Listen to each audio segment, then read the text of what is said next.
চলচ্চিত্র শিল্পী সমিতি নির্বাচন ঘিরে ফের উত্তেজনা চলছে। বর্তমান সভাপতি মিশা সওদাগর ও সাধারণ সম্পাদক দীপজলের সঙ্গে সাবেক সাধারণ সম্পাদক নিপুণের দ্বন্দ্ব এখন চরমে ও দৃশ্যমান। এর মধ্যেই অনিয়মের অভিযোগ এনে গেল 15 মে আদালতে রিট করেন নিপুণ। শনিবার যুক্তরাষ্ট্রের লস অ্যাঞ্জেলস থেকে গণমাধ্যমের সঙ্গে কথা বলেন নিপুণ। তিনি বলেন, যেহেতু আমি হাইকোর্টে রিট করেছি তাই এসবের জবাব সেখান থেকে আসবে, কারণ কথা যত বলবো ততই কথা বাড়বে, তাই না? যেহেতু আমি অনিয়ম নিয়ে আইনি প্রক্রিয়ায় হেঁটেছি তাই আইনিভাবে সব মোকাবেলা হবে। তবে একটা কথা বলবো, মূর্খ লোকদের সঙ্গে কথা বলার একদমই ইচ্ছে আমার নেই।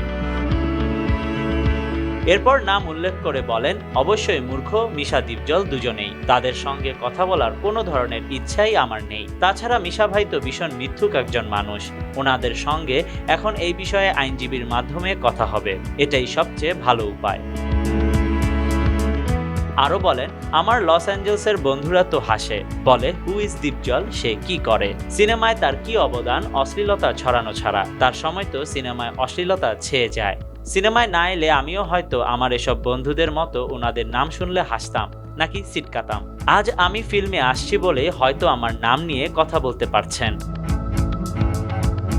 অন্যদিকে নিপুণ অভিযোগ করেন তার সঙ্গে অভদ্র ব্যবহার করেছে দীপজল ও মিশা। এর সাথে জায়েদ খানের প্রসঙ্গ টেনে নিপুণ বলেন, কোনো সৌজন্য দেখায়নি তারা। শেষ 2 বছর তারা এফডিসিতে আসেননি। শেষ 2 বছর ধরে যে বেয়াদব ছেলেটা ছিল, যেটাকে বেয়াদব বলতে হয়, যার নাম জায়েদ খান, তিনি যা ইচ্ছে মিডিয়াতে বলে বেড়াচ্ছিল, তখন তারা কোথায় ছিলেন? এই বেয়াদবকে কি থামিয়েছেন? তখন কি তিনি বলেছেন আমরা কিন্তু ভদ্রতা চাই, সুষ্ঠুতা চাই? তার মানে কি দাঁড়ায়? তারা বেয়াদবিটাই পছন্দ করেন। Khandaker Ishtiaq, news now 24। ওই হরের পুত, রেডি হয়ে থাক, তরে আমি গান শুনামু।